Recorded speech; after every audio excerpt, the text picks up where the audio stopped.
저는 오늘 발제 제목을 여기서 보면 우리의 글로벌 리더십 제고 방안에 대해서 이렇게 잡아봤습니다. 그러니까 여러분들 첫 페이지 이제 제가 한 대 보시면은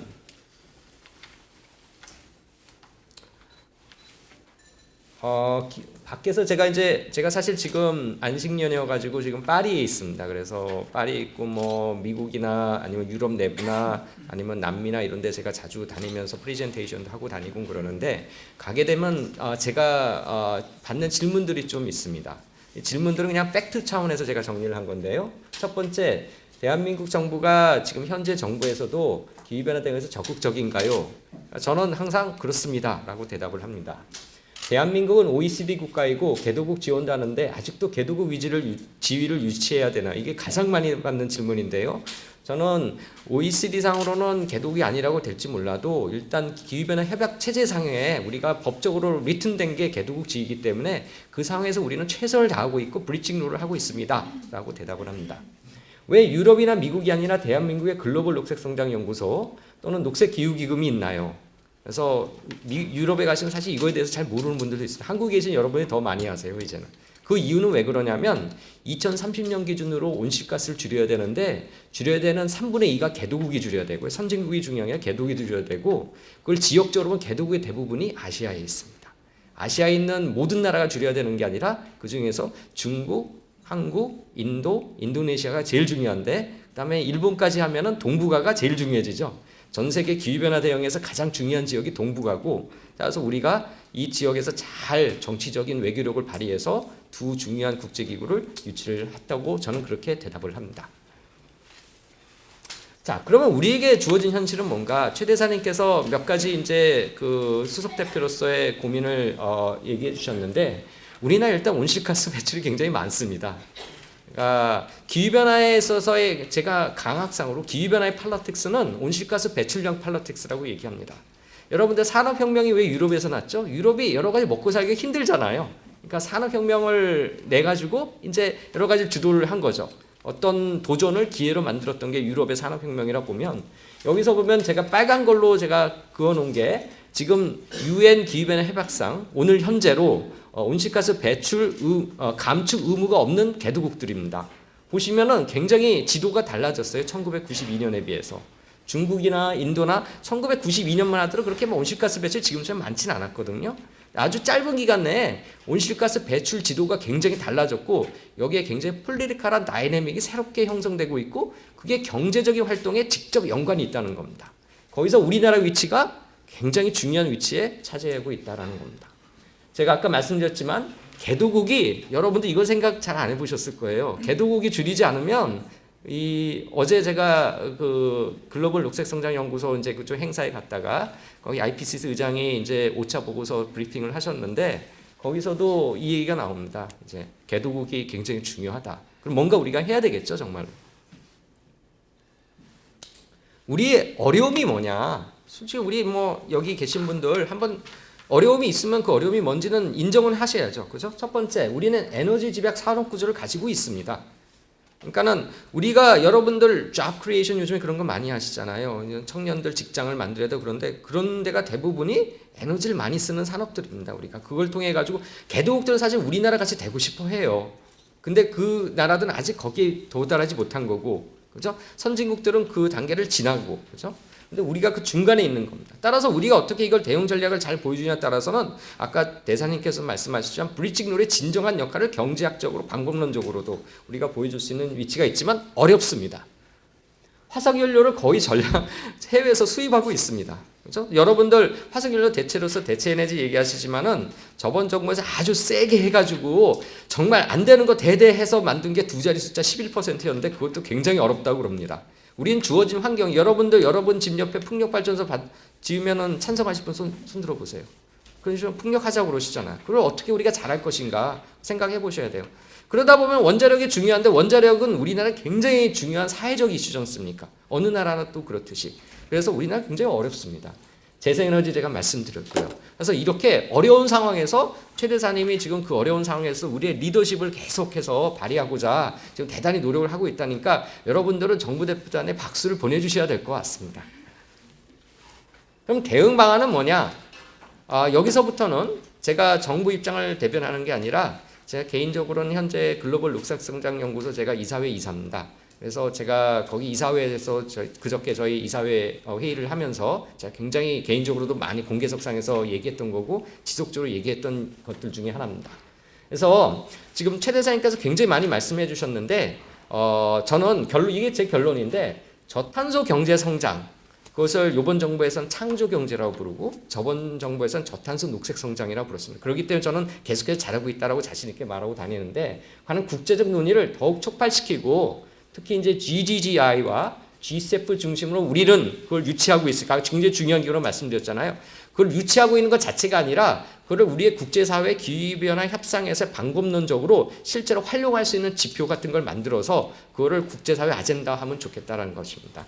약간 뭐 강학생의 얘기일 수 있겠지만 제가 국제사회 리터러처나 여러 가지 팔러시 메이커들의 논의 과정을 보면은 이런 것들 제도화하려고 하는 것이 내년에 파리에서 당사국들이 합의하려는 것 중에 하나의 방법론으로 저는 확신을 하고 있기 때문에 그렇게 뭐 불가능한 얘기를 소설 쓰는 건 아니다라고 생각했지만 당연히 시도를 해야 되니까 어렵긴 하겠죠.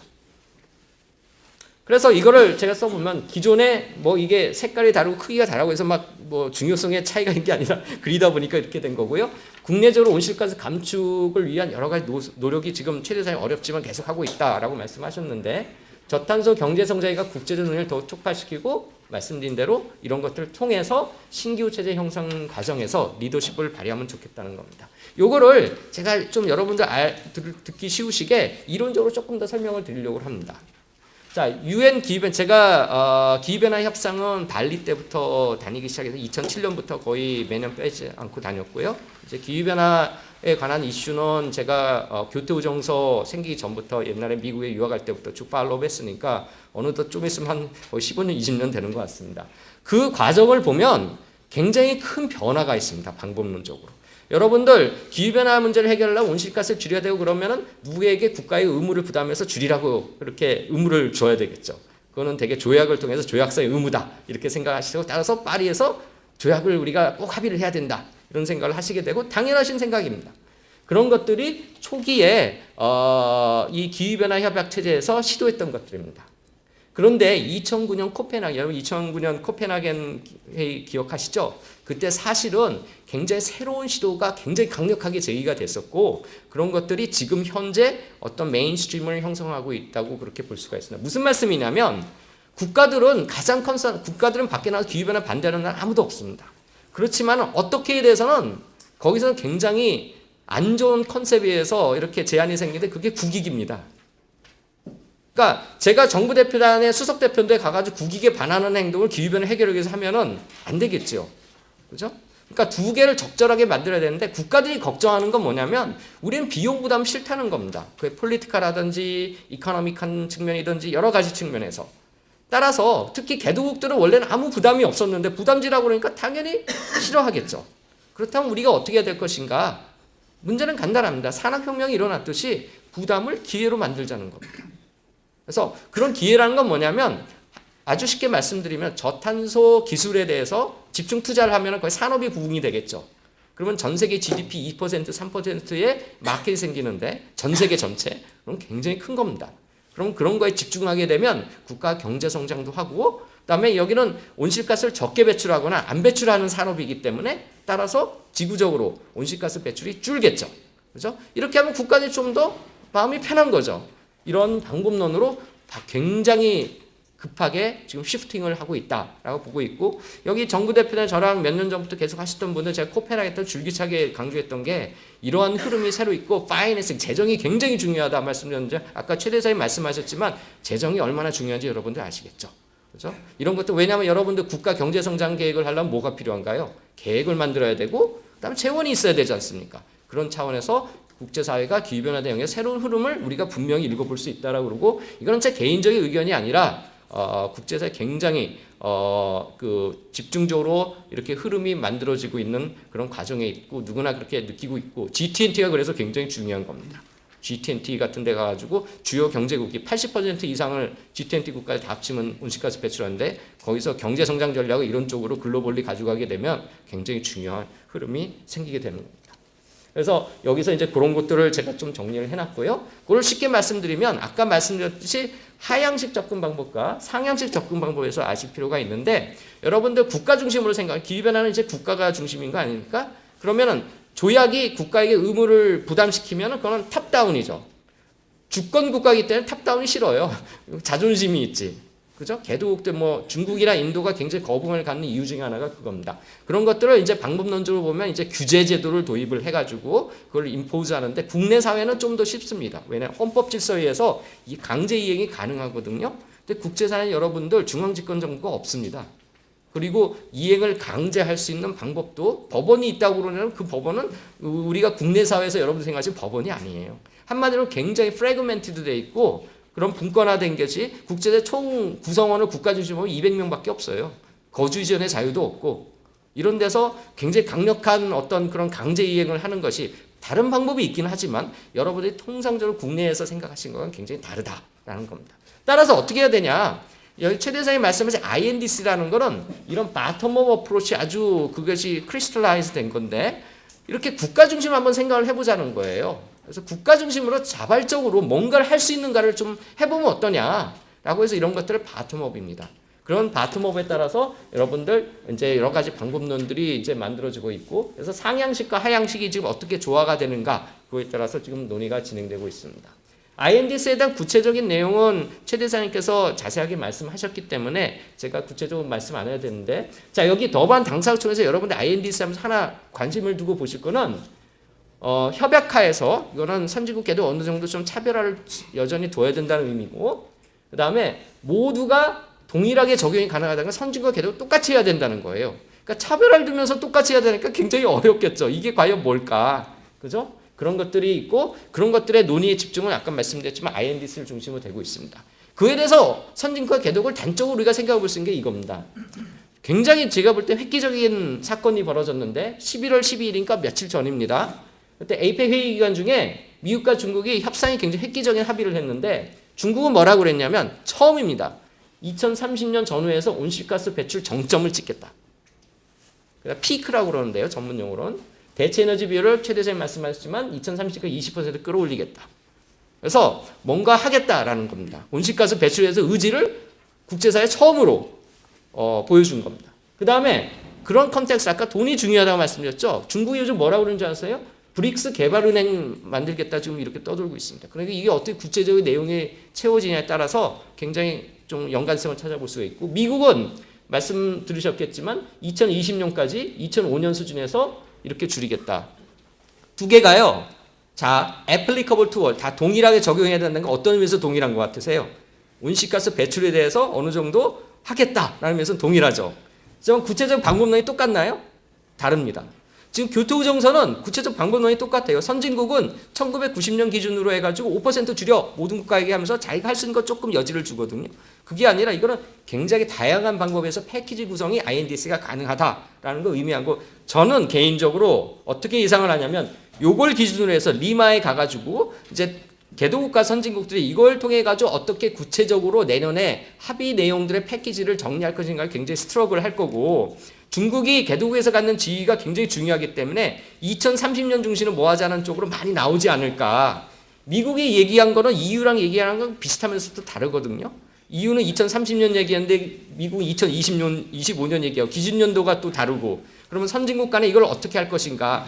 선진국 간에 국가 상황에 따라 좀 다른 여지를 줄 가능성도 있겠구나. 미국은요. 그러면서 얼마 전에 보세요. 녹색 기후기금에 30억 달러 공여 의사를 밝혔습니다. 미국은 항상 돈으로 해결합니다. 코페라게트도 그렇고. 그래서 그런 쪽으로 갈 것 같다라는 생각을 할 수가 있습니다. 그런 것들이 여기 파리 회의까지 제가 예상을 해보는 겁니다. 내년도 INDC를 중심으로 논의가 되고 파리까지 갈 건데 우리나라는 이거 시간이 없으니까 여러분들 앞에서 제가 말씀드렸으니까 읽어보시면 되는데 굉장히 어려운 상황이고 리더십을 발휘하고 있고 앞으로 더 발휘하기 위해서는 최 대사님 말씀하신 컴포넌트 중에 하나가 국제사회 팔로시 리포트들을 리뷰를 해보면 뭐가 있냐면 국제사회에 대한 온실가스 기여에 대한 공헌도 우리가 인정받을 수가 있는 겁니다. 우리가 관심 갖는 거는 글로벌리 지구사회 전체 온실가스 감축 아닌가요? 일단 우리가 최선을 다하고 우리가 못하지만 다른 개도국의 온실가스 감축하는 거에서 우리가 기여를 했다면 그에 대해서 예전에 기여 받는 방법이 이제 뭐 CDM에 크레딧 받는 건 그런 차원이 아니라 뭔가 우리의 R&D 시상에서 기여받을 수 있는 것들을 해야 될 거고 그걸 구체적 테크니컬한 지표를 개발을 해야 됩니다. 그런 것도 인정받을 수 있는 지표. 그래서 제가 개인적으로는 그저께 글로벌 녹색성 연구소 이사회에서 이런 지표 개발 같은 거 좀 해야 된다라고 해서 공개적으로 많이 얘기한 이유가 그렇습니다. 그래서 그렇게 해가지고 국외 온실가스 감축에 대한 기여분도 크레딧 차원이 아니라 우리의 어떤 R&D 시장에서 국제사회 기여를 하나의 중요한 컴포넌트로 만들 수 있도록 그렇게 논의를 좀 추동력을 좀 가져볼 수 있지 않을까라는 얘기를 하고 그외에 이제 다른 이슈들이 좀 있지만 그거는 오늘 시간 관계상 제가 말씀 구체적으로 드리지 않고 다른 분들이 말씀을 잘 하실 거라고 생각합니다. 감사합니다.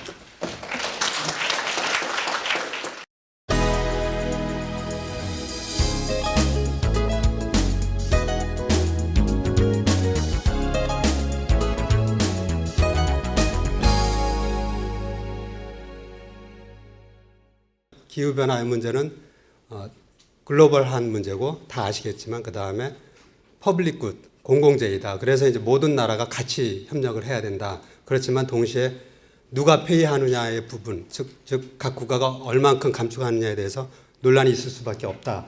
그런 것이 쭉 이제 되고 매년 이와 관련된 회의들이 쭉 있어 왔고요.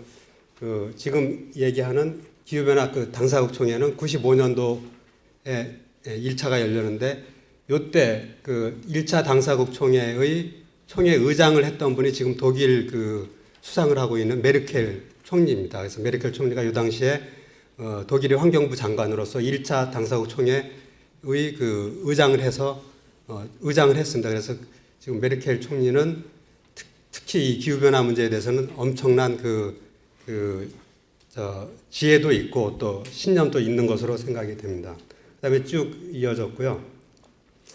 그 다음 페이지에서 이제 2007년도에 그 IPCC가 노벨 평화상을 받게 됩니다. 그다음에 알고랑 같이. 여기서 유의할 거는 뭐 IPCC가 과학 기구인데 과학자들이 모인 기구인데 어떻게 무슨 노벨 무슨 화학이나 물리학상 받는 게 아니고 평화상을 받았거든요. 이 의미는 이 기후 변화 문제가 국제사회의 안전 또는 안정 또 피스와 굉장히 관련이 크다 하는 것을 시사하는 그런 그 상이 되겠습니다.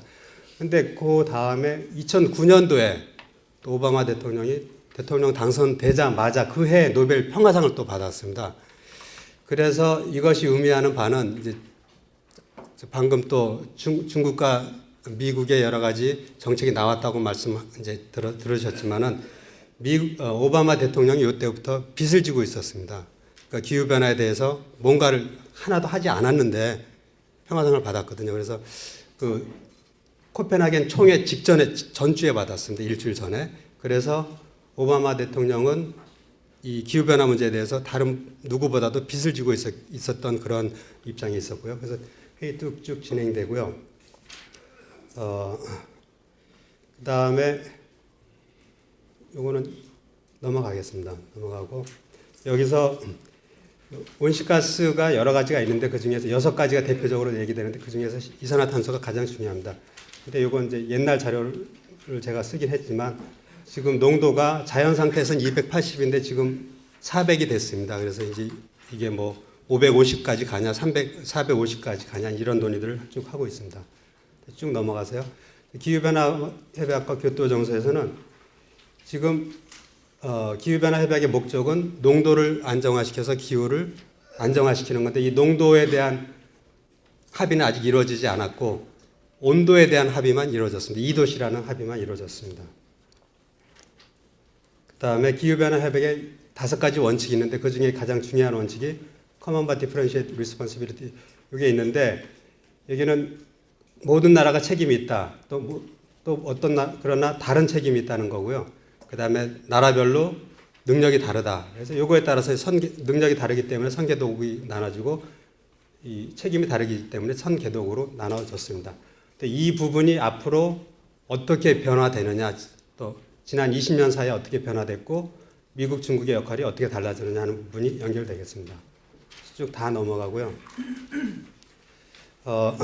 그동안 기후변화 협약이 한 차례 있었고 한 웨이브가 있었고요. 그다음에 교토정서가 또 한 웨이브가 있었고 세 번째 웨이브가 2009년도에 코펜하겐이었는데 그건 반은 성공하고 반은 실패를 했다고 보고 이제 네 번째 웨이브 내지는 다섯 번째 이제 네 번째 웨이브가 되겠습니다. 그래서 요 부분인데요.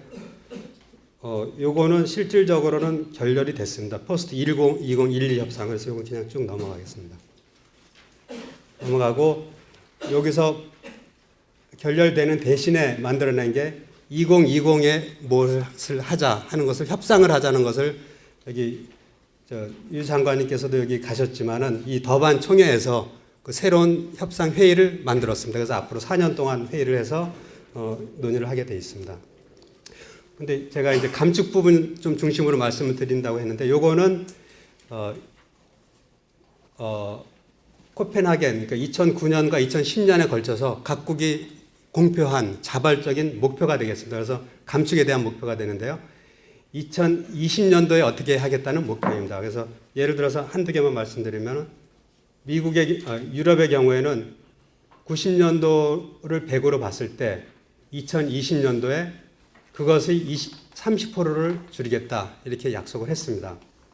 근데 이것이 이제 몇 달 전에 발표한 그 새로운 계획에 의해서 여기는 2030년이 되고 요거는 40%로 늘어나게 됩니다. 그래서 그런 부분에 대해서는 EU는 계속 적극적으로 나아가는 부분이고 미국의 경우에는 원래는 90년도를 기준으로 해서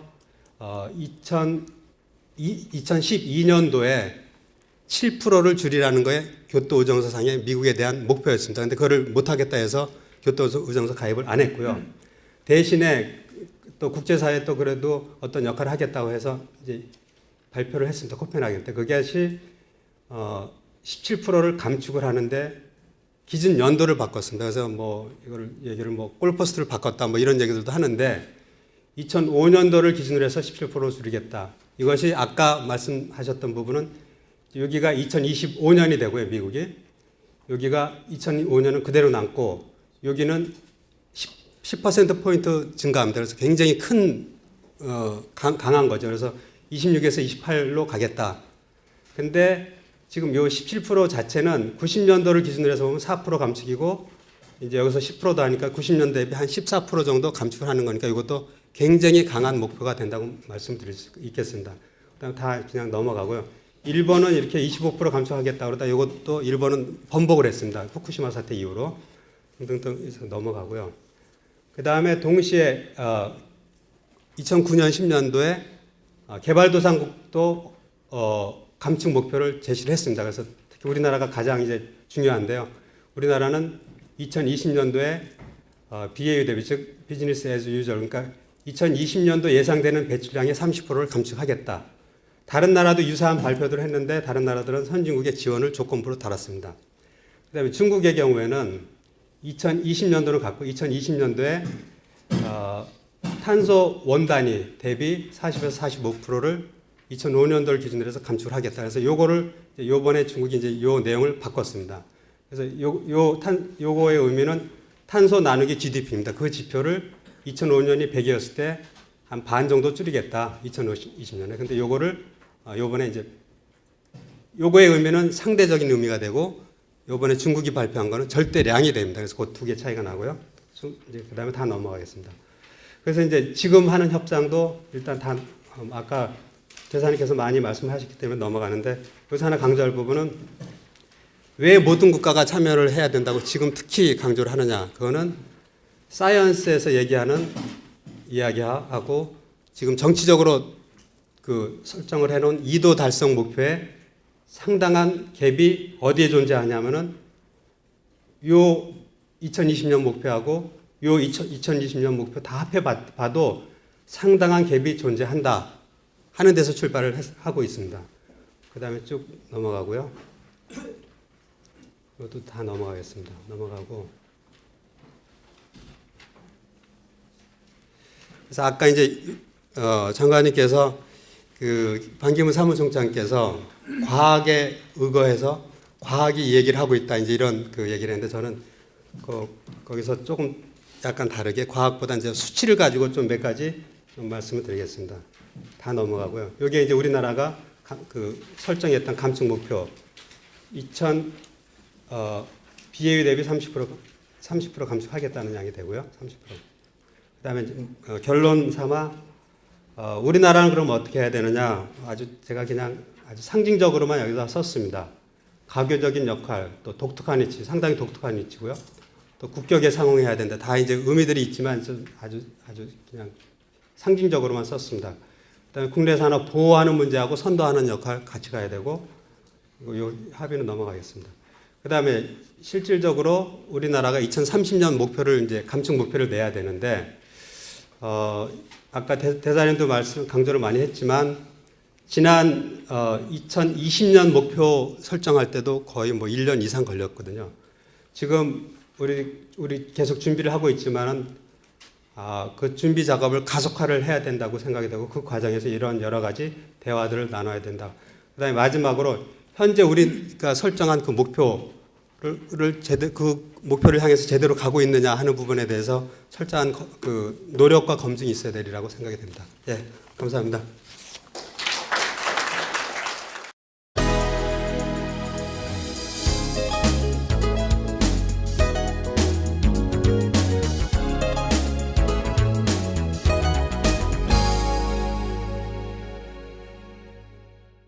오늘 제가 좀 적응에 관련해서 조금 말씀을 드릴 건데, 적응이라는 것이 일단 국내에서는 아직까지 좀 많이 생소하다 이런 느낌이고, 물론 해외에서도 아직까지 조금 생소하다고 좀 볼 수 있는 그런 분야입니다. 근데 협약 자체가 그 협약의 목적도 그렇듯이 이제 온실가스 감축 위주로 돌아가다 보니까 그동안 그 적응에 대한 논의가 많이 없었습니다. 근데 그 교토 이정서 이후에 지금 신규 체제가 나오면서 가장 신규 체제에서 교토 이정서가 차별화되는 점이 바로 그 모든 국가가 현재 신규 체제에 참여를 해야 된다, 그런 점이라고 볼 수 있습니다. 그런 의미에서 196개국의 그 협약하에 그 참가국이 그 중에서 극소수가 지금 선진국, 그러니까 대부분의 온실가스 배출을 하는 국가들이고, 반 이상, 그러니까 반 이상이 사실상 온실가스 배출을 하진 않지만 그 배출에 따른 피해를 입는 그런 국가들이라고 할 수 있습니다. 그래서 대부분의 국가들이 현재 그 감축 문제보다도 적응 문제에 훨씬 더 관심이 있다고 볼 수 있습니다. 그래서 신규 체제에서는 감축도 물론 중요하긴 한데 적응 문제를 어떻게 해결할 것인지, 또 개도국 입장에서는 적응을 하나의 그 협상의 무기로 사용할 수 있는 그런 지금 조금 정치적인 구도가 형성이 되고 있기 때문에 적응이 점점 더 중요해지고 있고요. 그런 의미에서 조금 살펴보면은 먼저 적응 관련해서 이제 국가 간의 협약에서 뭐 가장 중요한 것은 물론 지금 기후변화 협약일 테고, 그다음에 지금 교토 이정서에서는 사실상 적응이 포함이 안 되었다고 볼 수 있고, 그다음에 신규 체제에서는 최근 10월까지 이제 그 협상 추세를 보면은 이제 신규 체제 2015 합의문에서 감축과 적응을 동일한 비중으로 넣겠다, 그것에 대해서 대부분의 국가들이 지금 동의를 하고 있습니다. 그래서 상당히 중요한 비중으로 적응이 포함이 될 것이고, 그에 따라서 앞으로 이제 국내 정책이나 이런 부분에서도 많은 영향을 끼칠 거라고 그렇게 예상을 하고 있습니다. 그 외에도 적응 관련해서는 기존에 이제 ODA나 아니면은 기타 뭐 다자 채널, UNEP이나 뭐 UNDP 이런 부분들을 통해서 이제 개도국의 지원이 많이 되고 있고요. 그다음에 뭐 잘 아시다시피 IPCC 워킹 그룹 2에서도 적응 관련해서 상당히 많은 정보를 지금 내놓고 있습니다. 그래서 이제 그 국내에서는 적응 대책이라고 하면은 저희가 국가 적응 기후 변화 센터에서 이제 적응 대책을 세우고 있는데, 그러니까 국내적으로 어떤 적응 대책이 필요하냐 그런 부분인데, 사실상 그 국제 사회에서는 그 적응이라는 문제가 조금 다르게 다루어져요. 왜냐하면은 일단 보시면은 요게 2008년 자료인데, 2008년 자료에 보시면은 지금 온실가스, 그러니까 CO2 배출량에서 중국이나 미국 이런 국가들이 대부분 다 배출을 하고 있습니다. 그 중에서 중국은 교토이정서에 교토이정서 의무 국가가 아니고, 그다음에 미국이나 일본 같은 국가들은 뭐 그냥 백슬라이딩하거나 아니면 아예 그 교토의정서 자체를 탈퇴해 버리거나 그래서 실질적으로 보면은 우리가 그 감축 의무를 많이 가진 국가들이 교토의정서에서 성실하게 거의 수행을 안 했다고 볼 수 있습니다. 그동안 물론 배출을 많이 했지만 그래서 적응에 대한 책임이 과연 누구에게 있느냐 그런 문제하고 또 그러면은 그 온실가스 배출 때문에 적응이 필요한데 그러면 모든 국가가 이제 협약하에 모든 국가들이 적응이 자발적으로 가능하냐 따지고 보면은 반 이상의 국가들이 자발적인 적응이 불가능하다고 볼 수 있습니다. 그래서 결론적으로는 이런 배출을 많이 한 선진국들이 개도국들을 지원을 해줘야 된다. 재정 문제나 아니면 기술 문제나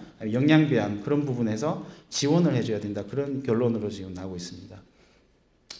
그래서 기존의 그 협약에서 최근에 이제 많은 적응 관련해서 많은 활동들이 있었는데 특히 그 칸쿤 당사국 총회 이후에 많은 새로운 또 제도들이 생겨나고 그래서 여기 보시면은 그 적응 관련한 어떤 지식적인 부분, 그 다음에 적응 관련한 이행과 관련된 부분, 그 다음에 앞으로 이제 신규 체제에서 적응을 어떻게 다룰 것이냐, 그 ADP 관련해서 그런 부분들이 다양하게 지금 활동이 되고 있고요.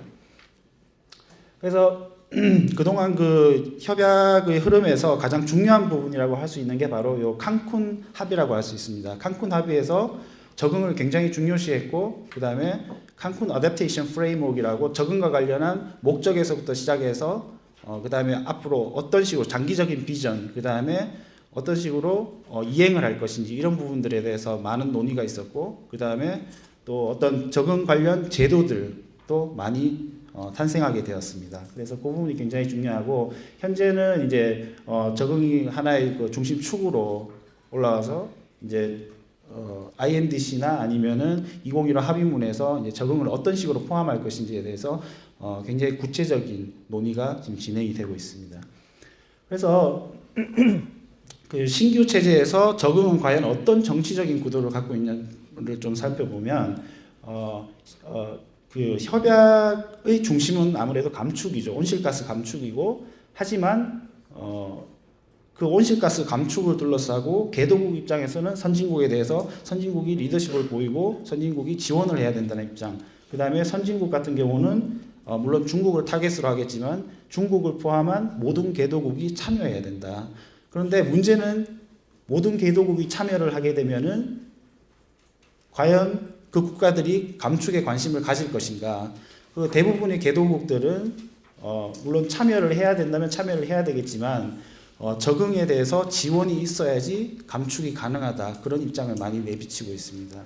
그 다음에 선진국 같은 경우는 이런 정치적인 구도 속에서 이제 협상이 감축만 협상을 하는 것이 아니라 적응도 협상을 해야 되기 때문에 이런 복잡한 구도 때문에 굉장히 부담을 안고 있고 또한 적응이 점점 중요해짐에 따라서 재정이나 어떤 기술 지원 이런 부분에서 많은 부담을 안게 되기 때문에 그런 부분에서 조금 껄끄러워하는 부분이 있습니다. 그래서 그 포스트 2020에서 현재 논의되고 있는 그 적응의 핵심 쟁점 사항들에 대해서 아주 간단하게 말씀을 드리면은 첫 번째는 이제 적응과 감축 간의 관계, 그 다음에 적응과 감축이 얼마나 비중이 있느냐 그거에 대해서 지금 논의를 하는데 현재까지 이제 논의된 바로는 신규 체제에서는 적응과 감축이 동일한 우선순위고 동일한 비중을 차지해야 된다. 그것에 대해서는 지금 거의 확실시 되는 것 같고요. 그래서 앞으로 그 구체화하는 것에 교토의정서에는 감축이 대부분을 차지했기 때문에 이제 새로운 합의문에서는 적응을 어떤 식으로 구성을 해야 될지 그것에 대해서 굉장히 고민이 많고 지금 논의가 많이 되고 있습니다. 그 다음에 그 신규 체제 합의문에서 중심이 될 수 있는 게 바로 그러면 그 전 지구적으로 우리가 적응과 관련해서 감축에서의 2도시 목표와 같은 그런 고를 설정할 수가 있을 것인지 그래서 근데 적응이라는 것이 감축과 좀 다른 것은 적응은 전 지구적인 문제라기보다도 어떻게 보면 각 지역의 특수성을 반영한 그런 문제라고 할 수 있습니다. 그래서 그런 면에서 이제 글로벌 고를 설정하는 것이 바람직하냐 이런 문제에서부터 시작해서 많은 이견이 발생하고 있고 또 고를 설정했을 때 감축처럼 2도시 목표와 같은 그런 정량적인 목표를 설정할 것인지 아니면 좀 선언적이고 그런 정량적인 목표를 설정할 것인지 정성적인 목표를 설정할 것인지 그런 문제에 대해서도 또 논의가 되고 있고요. 그 다음에 그 합의문에서는 이제 각 국가나 아니면은 뭐 제도적인 측면에서 이제 그 의무나 기여를 설정을 해야 되는데 그 부분에 있어서도 이제 아무래도 적응에서는 가장 중요한 것이 각 국가의 국가 적응 계획을 설정하는 것 그런 부분이 이제 좀 추가점이 되고 있고 그렇지만 그 상황에서도 각 국가나 지역의 적응 관련한 특수성 그런 것을 고려해야 된다 그런 여러 가지 논의가 있습니다. 그 다음에 그 새로운 합의에서 기존의 기존의 제도들을 그대로 이용할 것인지 아니면은 또 새로운 제도를 뭐 신설할 것인지 그런 문제에 대해서 논의가 되는데 현재까지 논의가 된 것으로는 기존의 제도를 그대로 이용하는 것, 그 다음에 이용을 하면서도 더 강화해서 이용하는 것 그런 부분에 대해서 지금 논의가 많습니다. 그래서 어떤 식으로 구체적으로 설계를 하고 진행을 할 것인지 그 부분에 대해서 앞으로 좀 논의가 필요할 것 같고요. 이런 부분에서 우리가 지금 그 GCF를 국내적으로 좀 유치를 했기 때문에 사무국을 그래서 그 부분에서 우리가 어떻게 GCF 강화 방안을 좀 내놓을지 그런 부분에 대해서도 조금 고민을 하고 있습니다. 그다음에 마지막으로 그 로스 앤 데미지가 국내에서는 그렇게 뭐 중요하게 여기지 않을 수도 있는데 어떤 그 도서국이나 아니면은 아주 최빈국 같은 경우에는 로스 앤 데미지가 굉장히 중요한 문제고 또 선진국하고의 관계에서 로스 앤 데미지와 관련해서 어떻게 보상을 할 것인지 보험 문제나 이런 부분에서 상당히 좀 계속 하나의 협상의 무기로 지금 계속 올라오고 있고요. 그래서 그 부분에서는 아직 합의가 이루어지지 않는데 앞으로 조금 그 부분에 있어서 협상이 진행되면서 조금 중심 이슈로 부상할 수도 있을 것 같아요. 근데 그 부분은 조금 이번 회의에서 조금 모니터링을 해야 될 것 같고 국제사회의 그 기후변화 관련 지원을 보면은 일단 그 협약하에서는 제프를 통한 지원이 있고 그 다음에 교토 의정서 하의 그 적응 기금이 있습니다. 근데 이 부분들이 아직 그 펀드 규모로 볼 때 굉장히 작기 때문에 GCF에 거는 국가들의 그 기대가 굉장히 크다고 할 수 있습니다. 그래서 그 2020년까지 기후 변화 관련 기금을 거의 천억 불 정도의 목표를 지금 설정을 했는데 그 중에서 상당 부분을 GCF를 통해서 지금 충당하는 것으로 그렇게 지금 얘기가 되고 있습니다. 근데 그 실제 천억 불이라는 목표가 실행이 될 수 있을지 그거는 잘 모르겠지만 아무튼 여기서는 상당 부분의 재정이 지금 GCF로 흘러 들어오고 그것을 통해서 이제 적응 관련해서 이행이 될 것이라고 그렇게 예상을 하고 있습니다. 특히 그 GCF 관련해서 GCF 기금의 반 정도를 이제 적응에 투자를 하는 것으로 그렇게 지금 논의가 되고 있고요. 그 외에도 이제 뭐 양자나 다자 그 협약 밖의 그런 프로그램이나 그런 것들을 통해서 지금 많은 적응 지원이 진행이 되고 있습니다. 그래서 GCF 같은 경우는 우리가 그 2014년 9월에 클라이밋 서밋을 통해서 1억 불 앞으로 지원을 하겠다고 그렇게 얘기가 되었고요.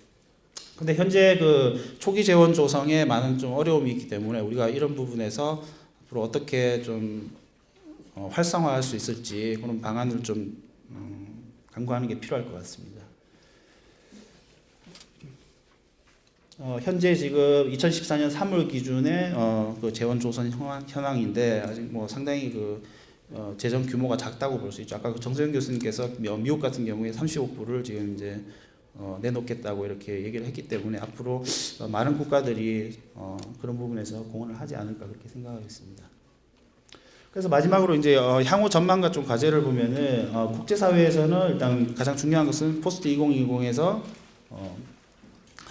감축뿐만이 아니라 감축이나 적응이나 재정 이런 부분에서 적절하게 조화를 통해서 이제 원만한 합의를 도출하는 게 가장 우선적인 과제라고 볼 수 있고 그 외에 적응과 관련해서 물론 적응이 협상에서는 그 하나의 이런 협상의 무기로 이렇게 사용될 수도 있지만 실질적으로 적응 정보나 이런 지원을 좀 체계화해서 전 지구적으로 적응이 제대로 이루어질 수 있도록 그런 노력이 좀 필요할 것 같고요. 그걸 위해서는 이제 적응 사업이나 아니면은 재원 조성 부분에 있어서 좀 활성화가 필요할 것 같습니다. 그다음에 우리나라 같은 경우는 가장 중요하다고 볼 수 있는 그 GCF 초기 재원 확보와 그다음에 앞으로 프로그램이나 그런 부분에서 어떻게 활성화할 건지, 그다음에 우리가 기존에도 했었지만 개도국과의 그런 적응 관련 지원, 그다음에 선진국과의 협력을 통한 그 개도국 지원, 이런 부분에 있어서도 조금 생각을 해야 되고, 그다음에 신규 체제에 이제 적응이 들어온다고 볼 수 있기 때문에 그 부분에 있어서 국내 정책과 이제 연계성을 고려해서 우리가 협상해서 어떤 식으로 대응을 할 것인지, 또 그런 국제사회에서 결정된 그 사항을 국내적으로 이제 어떻게 받아들일 것인지, 그런 부분에서도 이제 국내적으로 조금 논의가 필요할 것 같습니다. 이상으로 발표를 마치겠습니다.